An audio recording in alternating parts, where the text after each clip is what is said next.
నమస్కారం. నా పేరు Sriram Sharma.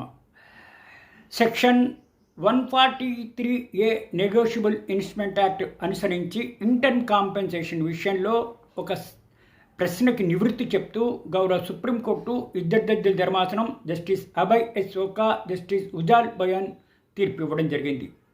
Rakesh Ranjan Shrivastav versus state of Jharkhand and another కేసులో. ఈ కేసులో ఏమైంది? సెక్షన్ 138 నెగోషియబుల్ ఇన్వెస్ట్మెంట్ యాక్ట్ అనుసరించి చెక్ బౌన్స్ అయ్యిందని చెప్పి క్రిమినల్ కంప్లైంట్ ఫైల్ చేసి అందులో ఇంటర్మ్ కాంపన్సేషన్గా సెక్షన్ 142, 143 ఎన్ఐ యాక్ట్ని అనుసరించి సదరు వ్యక్తి ఫైల్ చేస్తే అది సుప్రీంకోర్టు దాకా వచ్చింది. సుప్రీంకోర్టు అనడం ఏంటంటే, ఇట్లా ఇంటర్మ్ కాంపన్సేషను యాదృచ్ఛికంగా కాకుండా, కంపల్సరీగా కాకుండా ఏ కేసుకి ఆ కేసు పరీక్షించి ఇట్లా ఇంటర్మ్ కాంపన్సేషన్ ఇవ్వాలి.